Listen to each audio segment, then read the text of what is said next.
All right, thanks for joining. This is our Secret Store CSI community call.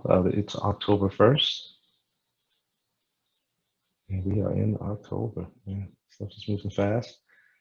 Um, Again, it's a small crowd, but just ensure that you have, or you're tagging yourself in the attendees list.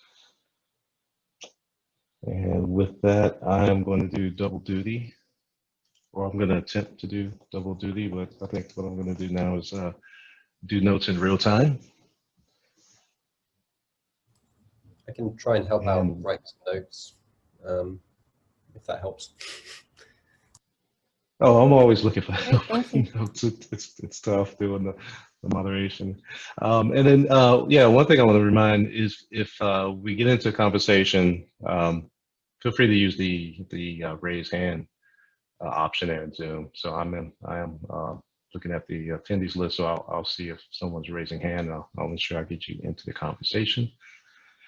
And with that, let's go ahead and go through the agenda items. So first off, we have Anish, and Anish is going to talk about the rotation PR merged and ready to release the .15 patch. Take it away, Anish. Yeah, so the rotation PR was reviewed. Thank you, Tommy and Rita, for taking a look at it. So we have merged the PR, and we have also completed some testing. So the plan is to cut a release 0.0.15 this week with the rotation feature included. So it'll be added as an alpha feature, which is not enabled by default. Users can enable it by setting the flag enable secret rotation to true. And what it does is periodically, every 2 minutes or a value configured by the user, the driver would reach out to the provider to check if there is a new version of the secret or other secret objects available. If it is, then the value in the mount path will be rewritten, and the same secret will be updated in the synced Kubernetes secret. And we have a PR to basically generate events when the secret is rotated, so that the users can see that the secret content has been rotated. And we'll be adding a document which basically describes this behavior, and then also what possible user actions can be done to pick up the new secret. So if they're actually using the contents from the file system, then they could have a watches on the file. And if they're doing sync Kubernetes secret to fetch as environment variables, then they would need to restart the pod. So we'll be adding all these as documentation best practices for rotation. And the plan is to cut a release tomorrow, if there are no objections.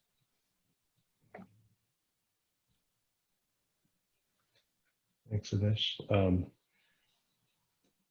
Does anyone have any comments to Anish? Are we good with any of that, or any questions?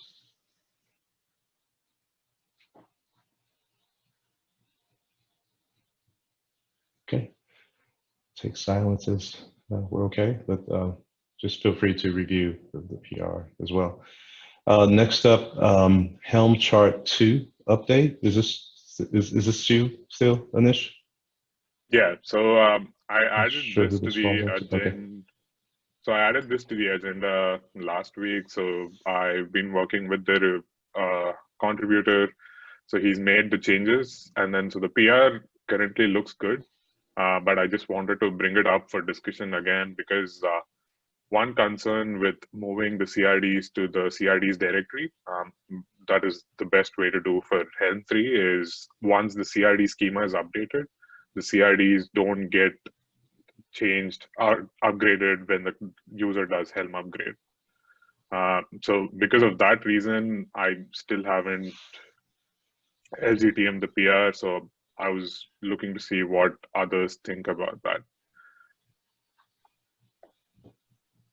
So the way it is done right now is, just to give a little background, is the CRDs is in the templates directory, right? So it works for Helm 2 and Helm 3, but the concern with that is when the user deletes the Helm charts, the CRD definitions also get deleted, which is bad because it leads to data loss. So the user loses all their custom resources. And the right way to do it is to have it in the CRDs directory. And if we move it, the problem is during upgrades, the schema doesn't get updated. So, like I'm new here, so please, like, sorry if I'm butting in. This is something we did run into with Cert Manager as well, and I think probably caused, well, some people pain, some people good things, and it's been kind of like a ongoing discussion.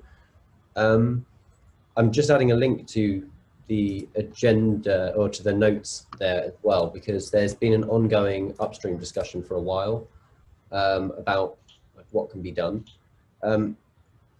What we found, at least, was that using the CRDs directory at all kind of just caused problems long term, because we couldn't, like you say, update anything after we've initially put it out there. The current stance upstream is that in Helm, seems to be that we need to have some changes to Kubernetes itself, and it's been going back and forth for quite a while.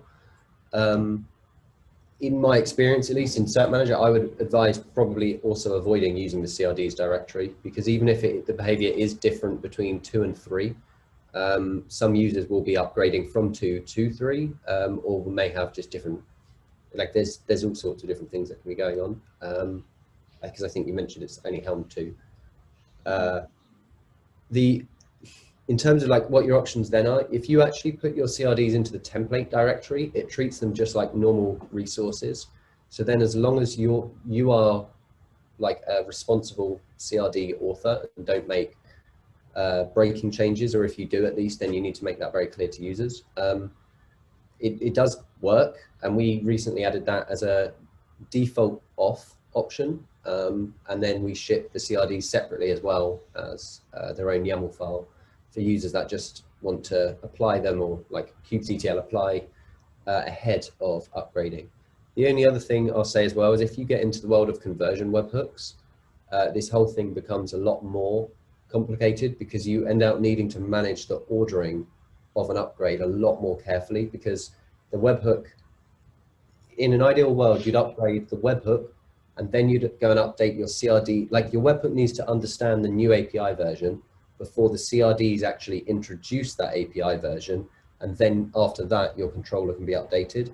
So it almost becomes a 3-stage process. And as far as I've seen, there's not really much prior art in this area for how to manage it. So yeah, but that's kind of maybe a little bit further out. What with conversion, not really needing it right now. But yeah, it's quite a tough area. Yeah, definitely. So when you said for Cert Manager, you're keeping it in the templates directory, so that means Helm uninstall is also deleting it, right? Yeah, so that's kind of the reason why we also advise people not to use that option, which, yeah, that's why we didn't have it before and why it does default to off. We put a big warning on there saying if you do use this, then like, you know, be very careful with Helm uninstall. And it doesn't really fit well. I don't think it's a particularly good idea personally. I see a lot of pain coming from it, especially now we do have a conversion webhook. You can get into situations where it's because if you update the CRD to introduce a new API version before the conversion webhook is updated, Helm can internally do an additional list on the resources that it's creating, and then it's unable to actually list your CRD resource at the new API version, which will be the default depending on your preferred version that you've configured. And that can get Helm into a state where it then can't actually update the thing. And it's not just Helm that has this problem, it's other GitOps controllers that then build on top of it. Yeah, and it also happens with YAML. So all in all, I would personally advise not to have CRDs near your Helm chart at the minute. But yeah, there will also be issues open then saying we want a one-click install. So yeah, the PR now, so if you look at the PR, what it does is it's moving the CRDs to CRDs directory, and then it's also adding a note that after you do a Helm upgrade or a Helm install, just as a redundant step, do a kubectl apply for the CRD schema, just to make sure that it's always the latest. Yeah. Yeah. I mean, oh, sorry, yeah, you carry on. Oh, sorry. I just want to clarify what you just said.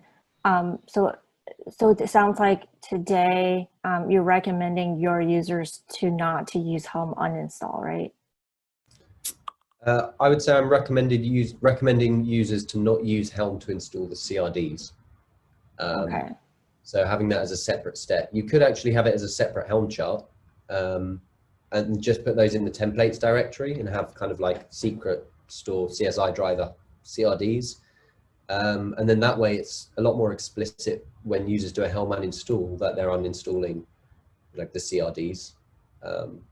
That's something we haven't done in Cert Manager, but has always kind of been a thing I've considered, at least. The alternative of just having them apply after upgrade does work. I think it's just pushing it down the line a little bit though, because then we're actually back to that original state of, well, you know, kubectl apply them and then install the thing, really.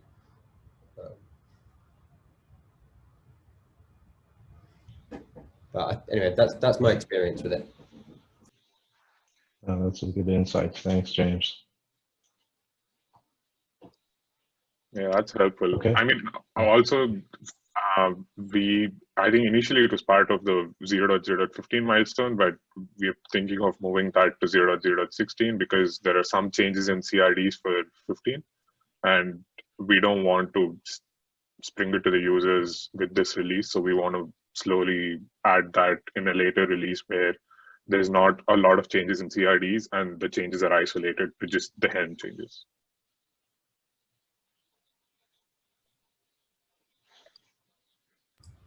Yeah, that makes sense. Whenever we release multiple CRD things at once to users, the intersection of those things being applied could definitely cause problems. So, yeah.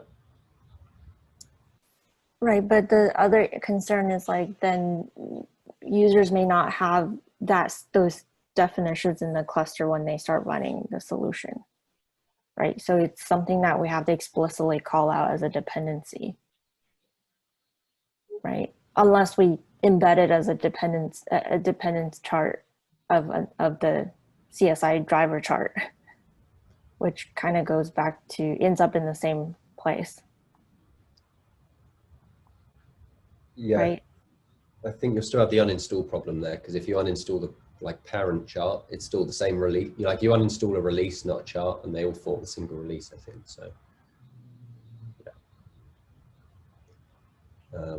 yeah. So TLDR there's no easy solution at the moment. No, it's a real pain point. Yeah, it's really that's a good TLDR. There is no good solution right now. I think the conservative solution is probably what I'd recommend. Like we've definitely burnt ourselves most where we've tried to do things and then rolled it out to all our users and then realized where the issues kind of come up. And it's as I mean, are you only have you got V1 beta 1 CRDs, or are you what's your minimum Kubernetes version as well? 116, so V1. Okay, yeah, that makes your life a lot easier. Yeah. But yeah, no, I don't think there is a good solution. Having kubectl apply as a manual step beforehand, or having a separate Helm chart, or putting the Helm charts into the templates directory or the warning to your users about. Anything else I'd say is probably the better one. The difficult thing with that though is if you know at some point you might need a conversion webhook and you do put them into the Helm chart, we don't really know what the eventual support in Helm for all of this is going to look like. And it may just be that one of your releases when it comes to trying to fix this involves, okay, you're going to have to back up all your resources and uninstall and go. Yeah, might be an issue, but I don't know. So the proposal is this to fix like this workflow in Helm. Is that what I'm understanding? Yeah, yeah. Okay. Yeah, there's special behavior for CRDs in that directory where, yeah, a lot of the discussion has been around what happens if two charts both define the same CRDs and things.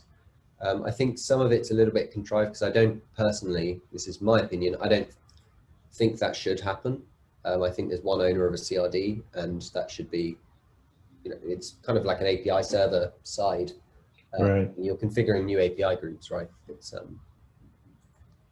yeah, it's a cluster wide thing. Yeah. Yeah. Yeah, there's a fair bit of history. There's a few different closed consolidated. And I'm looking at this. This goes way back. Okay. Okay. We'll move on. We'll investigate this and to see how best to resolve that. All right. Next topic, we're going to discuss the comment on sidecar for the HashiCorp vault provider. Yeah, Jason had commented on the PR, but I don't see Jason on the call. So. Okay. Yeah, apologies. Jason was going to turn up, but something came up for him, so he wasn't able to come. I can probably give a bit of context. I think I've read the comment, but yeah, did you have a specific question about his idea of using a sidecar for the provider, basically? Yeah, I mean, so I think what we want to discuss was the rotation right now is handled at the driver level, right? So the driver decides when the secret or the content has to be rotated and then invokes the provider. And the provider then just rewrites the mount with the latest content. And then after that, the driver is still responsible for updating the Kubernetes secrets that were synced with those mounted contents. So one concern that I can see with having a sidecar doing the update is it would update the mounted contents, but there's no way to inform the driver that this is a latest version. Please go correspondingly update the Kubernetes secret. Yeah, that makes sense.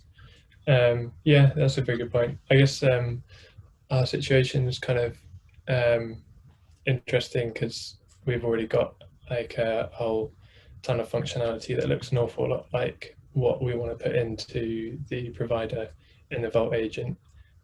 So where there's opportunity to solve problems by reusing the Vault agent, it would be nice to. But yeah, that's a good point. I suppose the concern from our side about the driver being in control of secret renewals is that it doesn't give the Vault operator much control over the load coming into Vault. So if they set a TTL on their secrets of an hour, but it gets renewed every minute, then it's just a bit wasteful. But yeah, I know this is an area of active development, and we're still very much in the discovery phase ourselves. So it's an interesting thing to discuss, but I don't have a clear idea of what we want this to look like yet, personally. I mean, also for the rotation, when the driver invokes the provider can actually keep state, right? So I'm assuming even with the sidecar is going to maintain state in memory to say the TTL for this particular object is this. So then I'm not going to update until this TTL is expired. So similar to that, when the driver is actually invoking the provider gets to decide whether it wants to process the request or whether it just wants to return the response back immediately, even before calling Vault or any other external secret store. Yeah, that's a very good point. And yeah, that actually sounds perfectly sustainable. Yeah, it sounds reasonable. Thanks. Okay. Next item that we have, supporting the reconcile interval for SPC. Yeah, this was basically the parent comment on which Jason had commented. So Tommy had added this where the request was in the future to add a reconcile interval per secret provider class. So the user can say for secret provider class 1, rotate this every 2 hours, and for secret provider class 2, rotate this every 4 hours. So this was a comment on the rotation PR, so I've opened an issue for discussion to see what the use case behind this is, and do we, if this is required in the future releases, basically.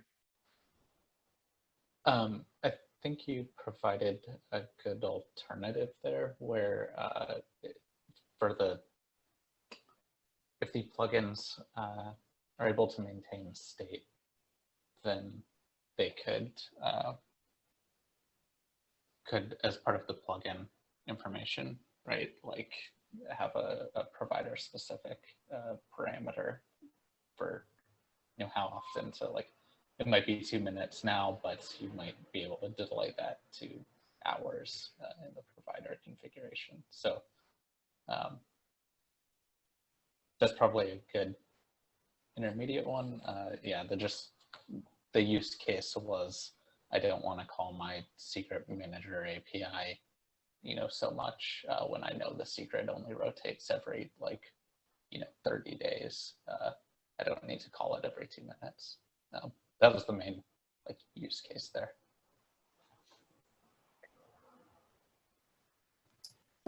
Just to clarify, but that logic today is in the rotation reconciler, right? So are you, are we suggesting if we do it at the SPC level, you know, we still need the reconciler to actually do the call though? I mean, to trigger the call. Yeah, I think Anish. Yeah, so the rotation reconciler still makes the call to the provider, right? So it could be the default value we're setting is 2 minutes, because that also covers cases where the pod is created, secret provider class is created, but the user updates the secret provider class after. So like they add more secret objects to it. So the rotation takes care of adding these new files to the mounted path and that. And then the rotation reconciler is still going to periodically call the provider, but the provider makes the decision whether it wants to reach out to the external secret store, or if it feels that it's not required, then it could just return an empty response back with error, no error, saying there's nothing that's changed. So it's good, but the call still happens. I see. So basically the tick that we have in the reconciler would be a like lowest denominator of all the potentially of all the settings, right? Whatever this parameter is.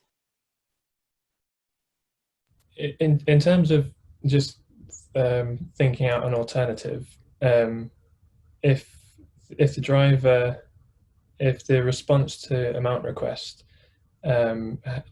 handed back from the provider like a TTL that says, you know, please renew me in 10 minutes if my mount still exists, and the driver held that state, would that solution look, yeah, how would that solution look from your point of view? Because I'm not familiar enough with the state management side of things in the driver to know how feasible that is. But so today, all the state the driver maintains is in the CRD, right? So the secret provider class pod status is where driver maintains all the required states. So it basically caches the current secret objects in the pod and also the versions that's being run. And then the driver has the capability to send that to the provider to say, these are the current versions. Now you get to decide if there's a latest version, and if there's a diff, then go ahead and update it. So the driver basically just sends off everything it knows from the secret provider class pod status, and then the provider can make a decision whether it wants to process the request, or if not, just send a response back saying there's nothing changed. So my recommendation still was there's nothing in specific to SPC, but probably the provider maintains an in-memory state, or if they're they maintain state in some way where they get to decide whether they want to make the external API call when they receive the gRPC request. I guess the wrinkle to that would obviously be that pods are very ephemeral, and that in-memory state might get wiped at any time. But as long as they're not so ephemeral that, like, I guess, yeah, the default behavior, if they don't have that state held in memory, would just be that they would go and fetch the secret. But it seems reasonable, because you wouldn't expect the pod to be so ephemeral that it's having to do it every time. Yeah, I think just one thing here is, like, if it turns out that every plugin ends up writing similar code for dealing with different like intervals, then it may be useful to, in the driver, have the kind of like that a back off signal, kind of like Tom proposed, or a generic poll interval kind of thing. Yeah. But maybe we just kind of wait and see on that for a while. And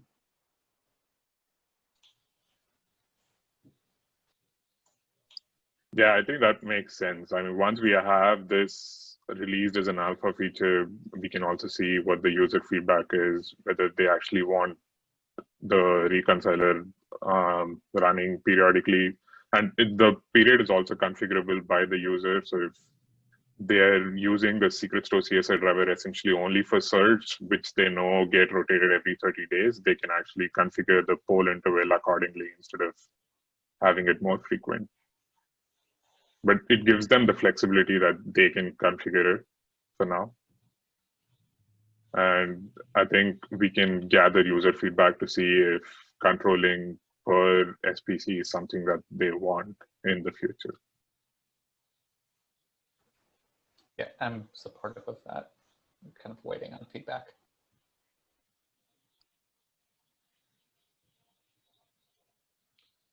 Okay. This is some good stuff. So our last one is general discussion around the secrets provider class and restrictions on volume attributes. Yeah, so I mean, this was kind of more just me joining. I didn't want to take up all your time, so I put it at the end. Yeah, so we're basically building a similar sort, well, not a similar integration. We need to integrate with one of our internal secret stores. So we're building something out there. And obviously the secret store CSI driver is kind of exactly the sort of project that we're looking to use and adopt. So I went to look over kind of the way providers work and noticed the changes to, well, the secret provider class, first of all, and I was linked to the issue, or the PR or issue where that was actually introduced, and kind of the motivations behind it. And I see it's to kind of make the, make all your pod definitions and like the user side of things very agnostic between clusters, which makes a lot of sense. But one of the things that I have found, like, so two things actually. First of all, we internally, whereas you may have, like here with Vault, you may configure a secret provider class, and I think you have attributes like the server URL, references to authentication credentials, things like that. First of all, we don't really have that as a like a requirement. There's kind of the internal sort of identity there can be used instead to authenticate, and we're kind of talking to a single service and so on. So kind of ideally there we wouldn't, well, we don't really have much need for any of the things on the secret provider class, like the global configuration. There isn't really so much global configuration for us.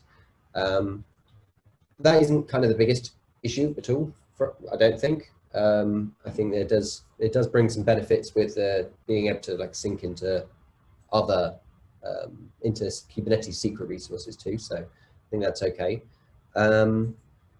But then on the other side of it was the restrictions around volume attributes and not being able to provide any more. So like, it seems right now and maybe like, well, I'm sure you can provide me some insight on how users actually end up using it. It seems right now users will need to configure exactly what secrets they want to consume in their pod in their secret provider class resource, which is kind of adding on an additional thing for users to understand beyond just kind of, I want this secret with this name. I guess the way around that is to configure syncing into a Kubernetes secret and then mounting it. But specifically, that's something we're trying to get away from doing. So I guess, yeah, ideally there'd be some way for us to reference the name of a secret or like a bucket full of secrets or something like that from within our pod definition. In a similar way to with like a Kubernetes secret, when you mount it in, you can define the name and the key of the resource to mount in. Without that, what we're kind of looking at doing is just mounting everything in if you reference it. Yeah, I guess we're just trying to avoid introducing new concepts that every single end user, like every developer, ends up needing to use. It's not so much an issue of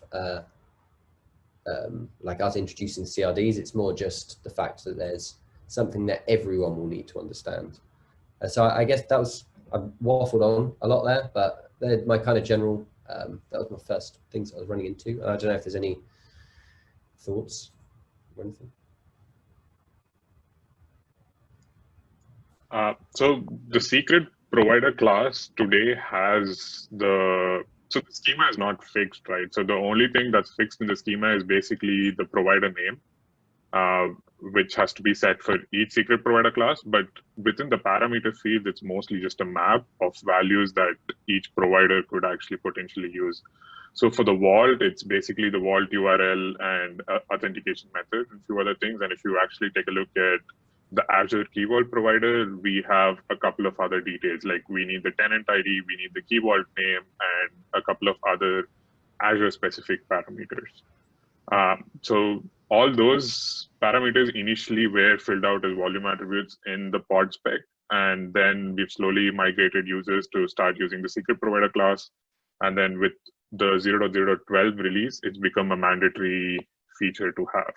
And I think, like I added on the Slack issue, one thing is it also covers the RBAC scenarios where users who can create the secret provider class can be controlled. And then we have the one-to-one mapping, right? So it's namespace scope. So if you're using a pod in a namespace, you need a secret provider class within the same namespace. Yeah. I'll also add that like one of the difficulties of putting like the actual secret in the volume parameter is the differences between all of the different like secret manager APIs, where like Kubernetes has like keys and values as part of a single secret that can be multiple files. I think some of like the Vault, like the KB Vault backend is somewhat similar, but like the certs backend is like only a single value. Like I think yeah, so it did then shove all of the, the path to file name stuff into the secret provider class, since those can be different based on whatever abstraction you're using. But yeah, I guess you're saying now every developer needs to know about a secret provider class and needs to create it for their pod or workload. Yeah, I mean, Yeah. I guess. Oh, sorry, I thought you finished. Oh yeah, yeah, I'm done. I think it's unfortunate, but that is the like lowest common denominator, I guess. So I think one way to kind of like succinct, maybe like put together what I'm thinking here though is the intention with moving to the secret provider class was to make it so that your pods are then like portable between clusters and so on. I think that's a good effort, but that kind of implies like that users then don't need to think about it after they've done that. But because the mapping of which secrets that you actually want to expose and like your secret store are combined together, it kind of doesn't achieve that because users now still have to configure the secret store specific parameters, but they just configure on a different resource. Whereas if we had almost, even if you didn't want to use volume attributes, you had some like some resource really poorly named, like the sequence that this pod needs, or some kind of some other structure basically to store that, then you could separate out the thing that configures which secret store you're talking to, and then like, yeah, define some way to either through volume attributes or some other resource to configure syncing into secrets. You can actually start to unpick the concerns so that your administrators do configure your provider class, which tells it how to talk to the backend, and then the users just say, well, I want this particular thing, or I just want my secrets. I don't want to stomp in and just say this is how you should do anything. I'm more just kind of the way I expected, the thing that I expected to come across when I kind of started getting into it, I guess. Yeah. Hey, so I also linked to the issue where we talked about where we introduced SPC the first time, and it was requested by I guess SIG Storage was looking at this and recommended that we support pod portability and relying on RBAC for separation of concerns, right? Because I think the thought is the people who actually create this resource could be different from the consumer of that secret, like the app developer. And we thought that was a great idea. And that's why we added the SPC construct or resource. I kind of want to clarify something is the way the way users consume the SPC today is by specifying the CSI driver in the volume and provide the name of the SPC, right? That is very similar to, I guess, like in terms of Kubernetes resources, it is one resource referencing another resource in the cluster, right? So that's very similar. So I'm curious, why you think, what is the gap there? Because it's very similar to Kubernetes secrets. So I just linked it here. Yeah, yeah. I'll take a look over the links. I think I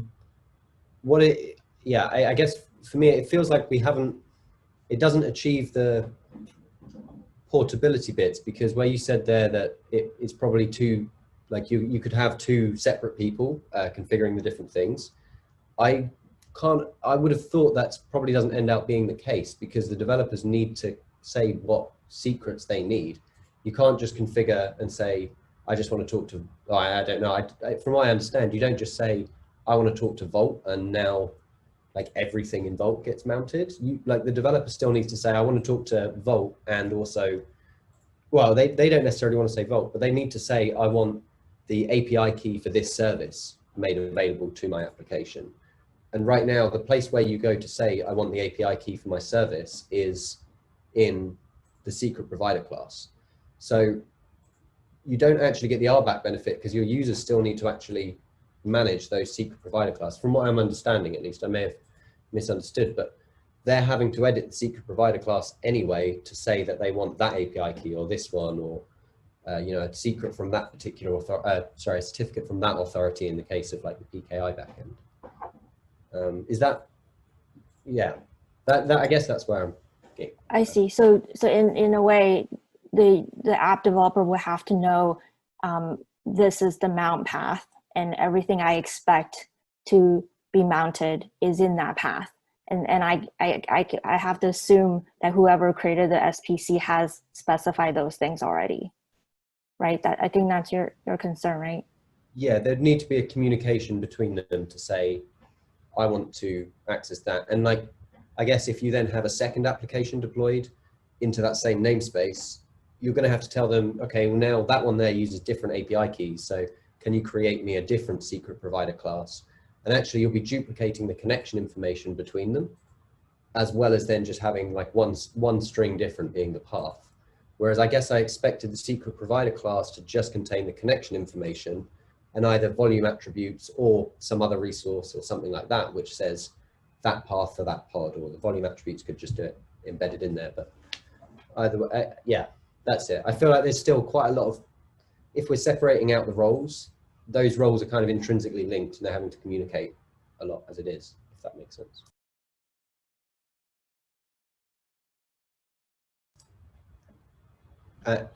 Yeah, sorry, Tom, you go. So you're unmuted. Yeah, I was just going to say, for what it's worth, yeah, I can see why it is the way it is, but I also share the same usability concerns with regards to kind of having to separate out, you know, the operator and the developer side. It's going to be, yeah, quite an unpleasant experience for users if they need, you know, 20, 30, 40 secrets in their cluster, and I don't think that's going to be an uncommon case either. But yeah, it's difficult to solve too. I'm not having any solutions here, but yeah, just add. Yeah, it would be nice if we could come up with something to solve this. Yeah, I definitely understand the use case here and the concerns. And just to clarify, this is more for the mounted file scenario, right? Like, assuming users don't use Kubernetes, the sync to Kubernetes secret feature, right? Yeah, I mean, I would, again, I would have expected that to have been maybe its own distinct resource. We actually had a similar talk.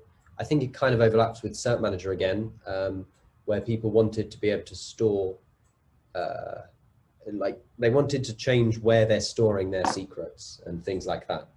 So instead of storing their signed certificates and private keys in Kubernetes secrets, they were talking about storing them in Vault, actually, which, you know, different people have different requirements. And there we were talking about kind of like certificate projection as a resource. So you're almost projecting a secret from the secret store into a Kubernetes secret.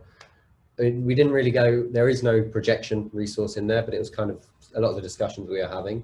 So I guess in a way as well, I almost expected that to be separate. And with the way, I suppose, yeah, you sync from the driver, right? So yeah, the driver's, okay, so it's, yeah.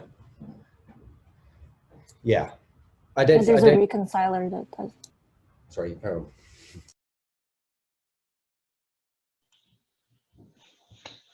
All right. So I think this is a really good discussion. You know, I think it's good to think about the different scenarios, and you know, do you have a like a proposal in mind or anything like that? So I mean, I don't have a concrete proposal, no. I guess I would think for the, I mean, it depends on if you want to do like actually allow volume attributes.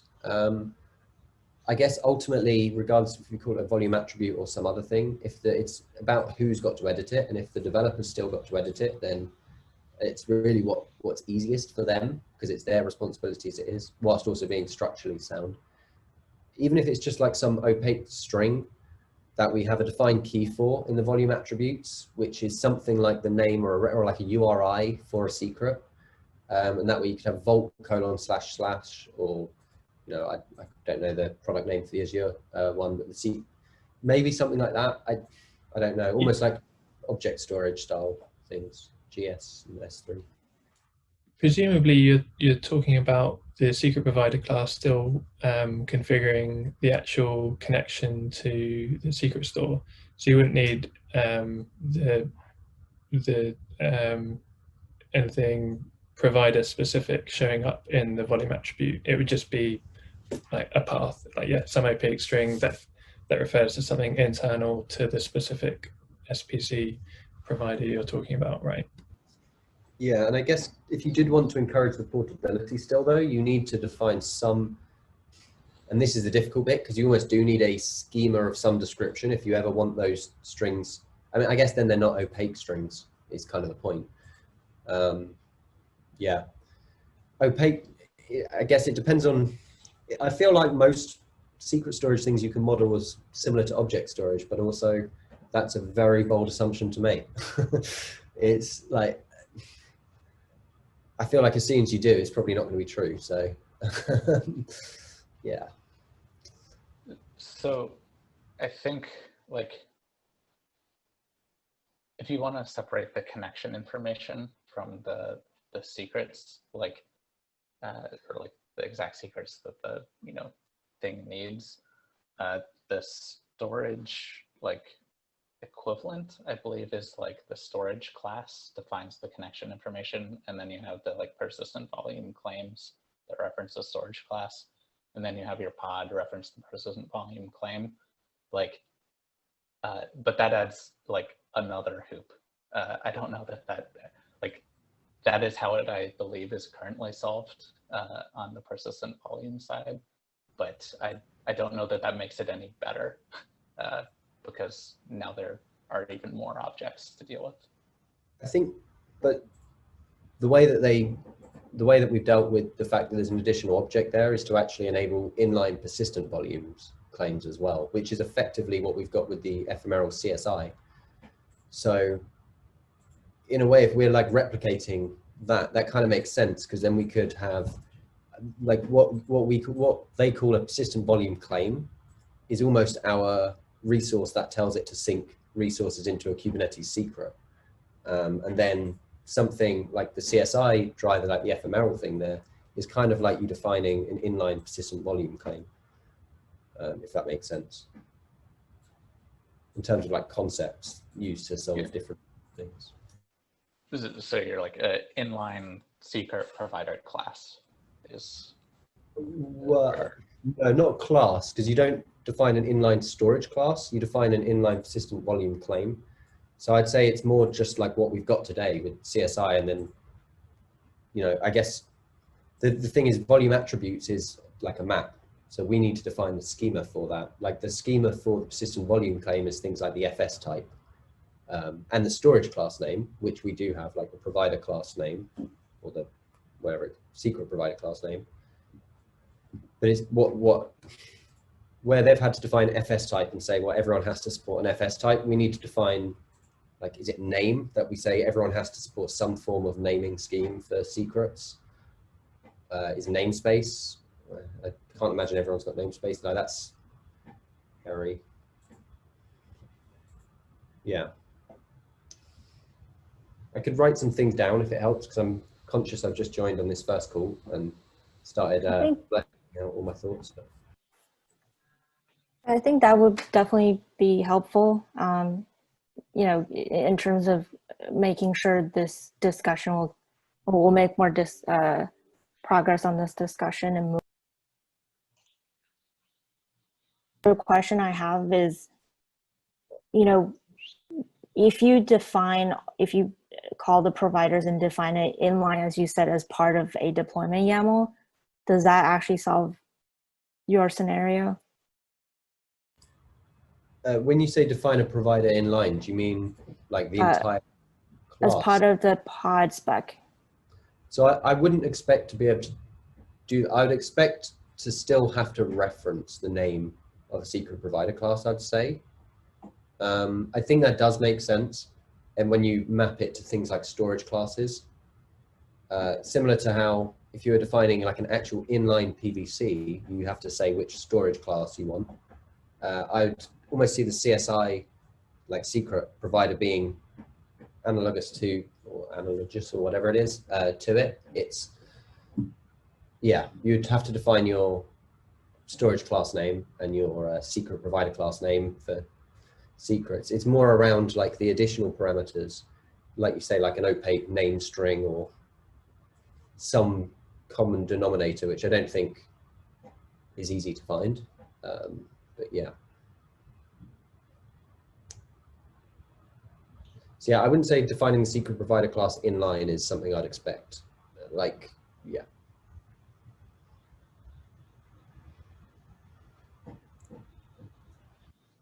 All right. Yeah, James, if you can, I don't know if you want to drop what you're thinking in the notes. I guess maybe you have. And then yeah, we could focus on this topic. That sounds good. I'll try and maybe write a doc, like from a user perspective sort of a thing as to like the user experience of it, maybe. Yeah. So maybe that's a bit more constructive. All right. Okay, that's it. We went a little long, but definitely some great conversation about some important stuff. So that's good. Next meeting will be October 15th. So that's in 2 weeks' time. And I'll go ahead and prepare the doc for the next session here. So if you want to put those agenda items in, go ahead, feel free to do so. Before we depart, is there any other comments anyone wants to speak about? And does anyone wish to go ahead and be the moderator and or the note taker for the next meeting? You can go ahead and add your name to it once I format the doc. We'll go from there.